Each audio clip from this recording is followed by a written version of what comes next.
সম্মানিত প্রধান অতিথিবৃন্দ, উপস্থিত সাংবাদিক ভাইয়েরা ও আমার সহকর্মী, উপস্থিত আছেন বিভিন্ন জায়গা থেকে আমাদের এই সকালের দর্পণের সহযোগী হিসেবে। আজকে এটা আমাদের মানে প্রথম যাত্রা, শুভ উদ্বোধন উপলক্ষে যদিও এতটা সংক্ষিপ্ত সময়ের মধ্যে গোছাতে পারিনি, তারপরও সময় এটা মাত্র আমাদের পত্রিকাটা 3-4 দিন আগে এটা জেলা প্রশাসক কার্যালয় থেকে রেজি নং 80-তে ডিক্লার হয়েছে। সময় স্বল্পতার জন্য কাউকে বলতে পারিনি।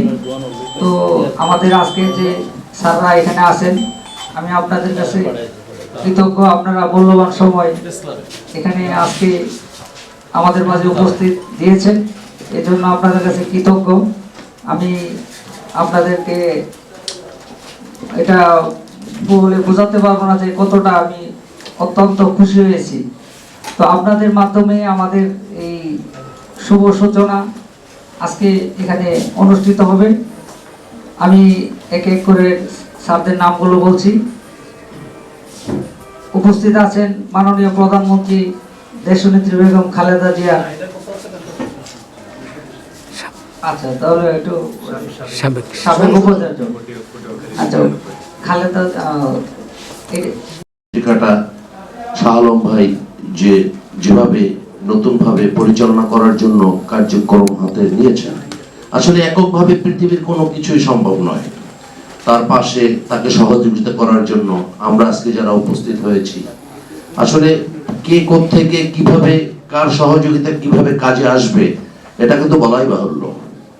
যেমন সবুর ভাই অত্যন্ত ধৈর্যের সাথে একটি কথা বলে গেছেন যে বিগত দিনে বাংলাদেশ স্বাধীনতা সংগ্রামের 53-54 বছর পার হওয়ার পরেও বাংলাদেশের যে আবহাওয়া, বাংলাদেশের যে প্রাকৃতিক যে সৌন্দর্য, বাংলাদেশের যে মাটি, এখানে হওয়া উচিত ছিল বাংলাদেশ আজকে গোটা পৃথিবীর একটা মডেল হওয়ার কথা ছিল। বাংলাদেশ সিঙ্গাপুরকেও হার মানাতো, বাংলাদেশ দুবাই থেকেও বড় কিছু ঘটতো বাংলাদেশে, কারণ বাংলাদেশের মানুষের মেধা, বাংলাদেশের মানুষের মানসিকতা কিন্তু এ দেশ থেকে চেহারাটাই বারবার মনে আসছিল। আমার মনে হচ্ছিল আমি যখন ভাইয়াকে ফোন দিব, না জানি কেমন ভারী কণ্ঠ হবে, কি জানি বকা দিবে, কি জানি ধমক দিবে। মানে 2 দিন সময় হাতে নিয়ে তৃতীয় দিন ফোন দিয়ে বললাম আমি আপনার একটা ইন্টারভিউ করতে চাই। উনি খুব সুন্দরভাবেই কথা বলছিলেন, খুবই নরম স্বরে, কিন্তু সেদিন তিনি খুব নরম স্বরে আমাকে না করে দিয়েছিলেন যে তিনি মিডিয়ার সামনে আসবেন না।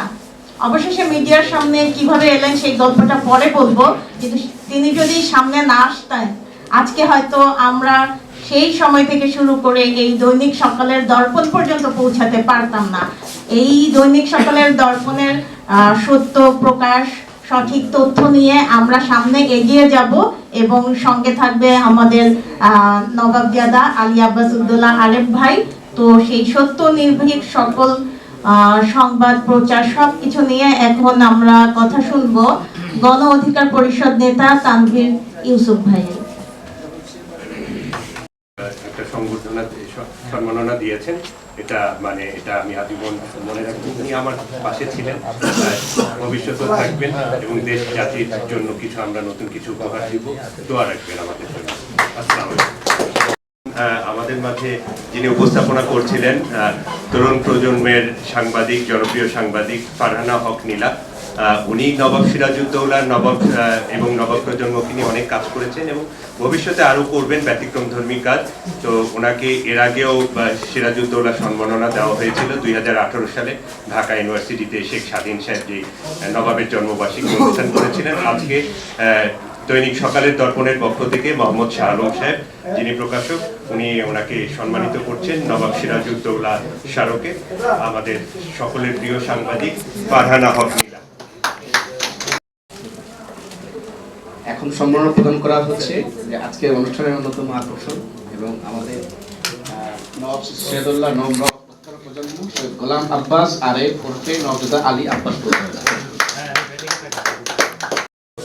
আমাদের মাঝে আজকে অনেকেরই উপস্থিত হওয়ার কথা ছিল, অনিবার্য কারণবশত মানে কেউ অসুস্থতার কারণে বা কেউ ব্যক্তিগত কিছু সমস্যা জনিত কারণে আসতে পারেনি। তার ভিতরে একজন আছেন সিলেটের সিনিয়র সাংবাদিক শামীম তালুকদার, যিনি একটা আইবিটিভি পরিচালনা করেন নান্দনিক সংলাপ।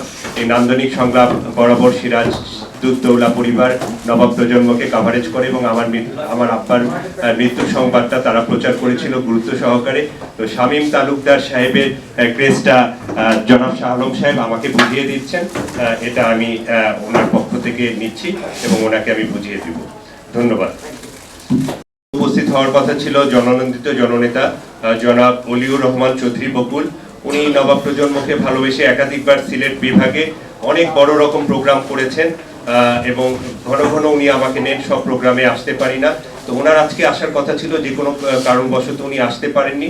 তো ওনার জন্য শুভকামনা থাকলো। আমরা ইতিহাস ঐতিহ্য নিয়ে কাজ করছি, উনি রাজনীতি নিয়ে কাজ করছেন, অন্তত না আমরা একে অন্যকে সহযোগিতা করে চলবো। ওনার প্রোগ্রামে আমাদের প্রকাশক মহোদয়ও গিয়েছিলেন সিলেটে, তো উনি যথেষ্ট সম্মানিতকে সম্মান দিতে জানেন। তো ওনার কেসটাও জনাব অলিউর রহমান চৌধুরী বকুলের কেসটাও আমি গ্রহণ করছি, ওনাকে আমি দিয়ে দেব। আর আরেকটি ক্রেস্ট যেটা হলো প্রজন্মের সাংবাদিক এবং আমাদের সকালের দর্পণের স্টাফ রিপোর্টার বগুড়া প্রতিনিধি শিফাত আল বাখতিয়ার। সে তরুণ হলেও তরুণদের ভিতরে দেশপ্রেম না থাকলেও তার ভিতরে প্রচুর দেশপ্রেম। শিফাত বরাবর নবাব প্রজন্মকে এবং সিরাজউদ্দৌলাকে নিয়ে কাজ করছে। সে একটা ছোট শহর থেকে সে ক্যাডেট, সে যথেষ্ট মেধাবী ছেলে। তার উত্তরোত্তর সাফল্য কামনা করি এবং আমার আব্বার মৃত্যুটা সে তার এসবি নিউজে সে প্রচার করেছে এবং বগুড়ার দৈনিক নাগরিক আওয়াজে প্রচার করেছে। শিফাতের জন্য শুভকামনা এবং শিফাতের কেসটাও আমি গ্রহণ করছি। এবং আমাদের প্রকাশক মহোদয় মোহাম্মদ শাহ আলম সাহেবকে আজকের অনুষ্ঠানটা সুন্দর একটা অনুষ্ঠান উপহার দেওয়ার জন্য অনেক অনেক ধন্যবাদ। আগামী দিনেও আপনাদের উপস্থিতি কামনা করছি। নবাব প্রজন্মের পক্ষ থেকে শুভেচ্ছা এবং শুভকামনা। পত্রিকার শুভ উদ্বোধন এবং নবাব সিরাজউদ্দৌলা স্মরণ সভা। নবাব সিরাজউদ্দৌলা 1727 সালের 19 সেপ্টেম্বর তৎকালীন অবিভক্ত বাংলার রাজধানী মুর্শিদাবাদে জন্মগ্রহণ করেন এবং 1757 সালের 2 জুলাই উনি শাহাদাত বরণ করেন। উনি 28.5 বছর বয়সে বাংলার মসনদে বসেছিলেন এবং 29.5 বছর বয়সে উনি শাহাদাত বরণ করেন। উনি দেশ, মাটি, মাকে ভালোবেসে কাজ করেছেন এবং সকালের দর্পণ পত্রিকাটা ইতিহাস ঐতিহ্যকে লালন করে, নবাব পরিবারকে ভালোবাসে। সেই উপহার আমাকে প্রকাশক মহোদয় মোহাম্মদ শাহ আলম সাহেব আমাকে এটার একটা গুরু দায়িত্ব দিয়েছেন প্রধান সম্পাদকের। আপনাদের সহযোগিতায় এই পত্রিকাটাকে অবশ্যই আমরা একটা পর্যায়ে নিয়ে যাব, যেটা দেশ জাতির কথা বলবে, আপনাদের কথা বলবে, দেশের পক্ষে কথা বলবে, এখানে মা মাটির পক্ষে কথা বলবে। আমরা বিভিন্ন বিষয় নিয়ে কাজ করব, আপনাদেরই কথা আমরা তুলে ধরবো, আপনাদেরই বক্তব্য তুলে ধরবো।